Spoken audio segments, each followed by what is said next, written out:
जय गुरुदेव। आज बंसल जी का बहुत अच्छा मैसेज आया है व्हाट्सएप के ग्रुप पर कि गुरुजी आप बहुत अच्छा बताते हैं, लेकिन इस महामारी के बारे में बताइए कि क्या हमको करना चाहिए, कब इससे छुटकारा मिलेगा, क्या करने से इससे छुटकारा मिलेगा,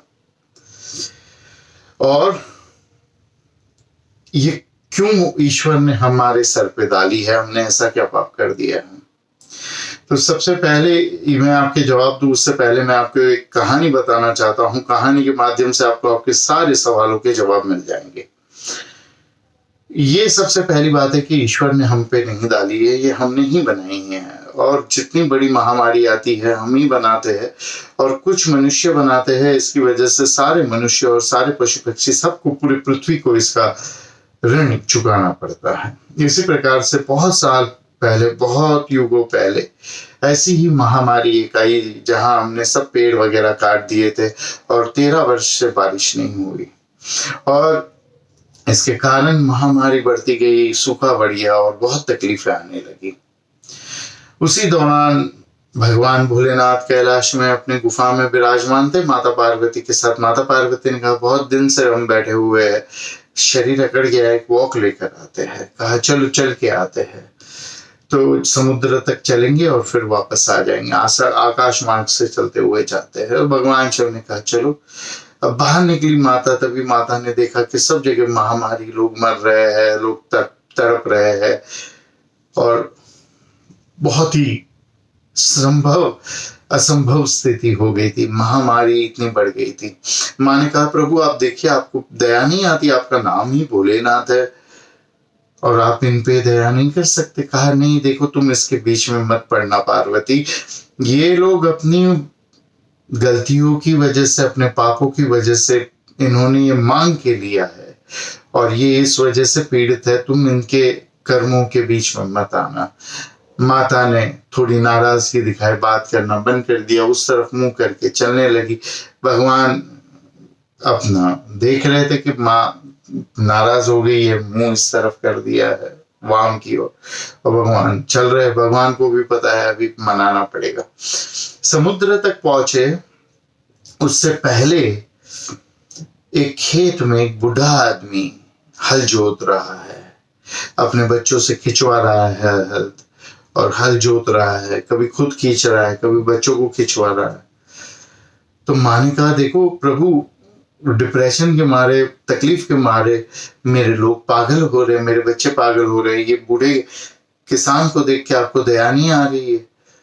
अब यही हाल हमारा भी बहुत लोगों का हो रहा है। इस महामारी में सबको डिप्रेशन आ रहा है। तो भगवान ने कहा ये तुम्हारा बच्चा है ना, यही डिप्रेशन में नहीं है, यही पागल नहीं हो रहा है, बाकी सब पागल हो रहे हैं।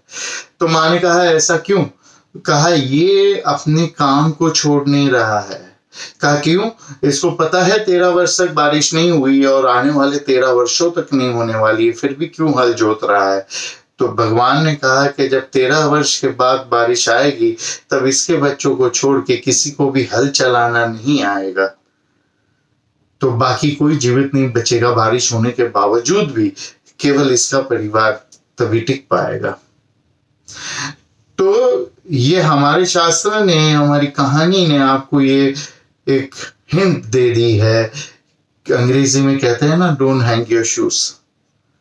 विश्राम मत करने बैठ जाना कि भाई महामारी है, काम नहीं चल रहा है, अभी हम क्या करें। अपने काम की रोज प्रैक्टिस करना, अपने काम को छोड़ना नहीं। जो गा रहा है प्रैक्टिस करो, नाच रहा है प्रैक्टिस करो, जो अकाउंट्स कर रहा है बैठ के घर पे प्रैक्टिस करो, जो कोई सामान बेच रहा है फोन पे बेचने की कोशिश करो, या अपने परिवार के साथ प्रैक्टिस करो। प्रैक्टिस छूट गई तो महामारी खत्म होने के बाद आप टिक नहीं पाएंगे, और ज्यादातर लोगों का यही हाल होने वाला है। तो हमारे शास्त्रों ने इसका टिप पहले ही दे दिया है। जब वहां से मां मुड़ी समुद्र तट से, अब बातचीत फिर से शुरू हो गई। नाराज तो हो गई थी माँ, लेकिन ये बूढ़े किसान को देख के तो माँ ने एक तरकीब लगाई। माँ ने कहा भोलेनाथ, आप भी 13 वर्ष से आपने अपना शंख नहीं बजाया। उस शंख के नाद से, उस शंख को बजाने से वर्षा होती है। तो माँ ने कहा 13 वर्ष से आपने शंख नहीं बजाया, आपकी भी प्रैक्टिस छूट गई होगी। बात करते करते भोलेनाथ जी भगवान शंकर ने कहा कि मैं शंख बजाना कैसे भूल सकता हूं, ये ऐसी चीज है कि एक बार आ गई तो आ गई। माँ ने कहा नहीं, प्रैक्टिस के बगैर तो सब कुछ छूट जाता है। किसी को तैरना आया तो आ गया, फिर वो आजीवन भूलता नहीं है, लेकिन बहुत सालों तक अगर 13 वर्ष तक वो तैरे नहीं तो फिर डूबेगा। आप भी अपना शंख बजाना भूल गए हैं भोलेनाथ। बात करते करते गुफा में पहुंचे, कैलाश में। भगवान ने कहा मैं भूल ही नहीं सकता। माँ ने शंख उठा के हाथ में दे दिया, तो बजा के दिखाओ। तो भोलेनाथ ने शंख बजाया और वर्षा हो गई। भगवान भी जानते थे कि माँ चल रही है अपने बच्चों को बचाने के लिए, लेकिन उन्होंने शंख बजा दिया। तो जब महामारी ऐसी आ जाए ना कि कोई दवा कोई दुआ काम नहीं करे, तब माँ को बोलना, माँ इतनी दयालु है ना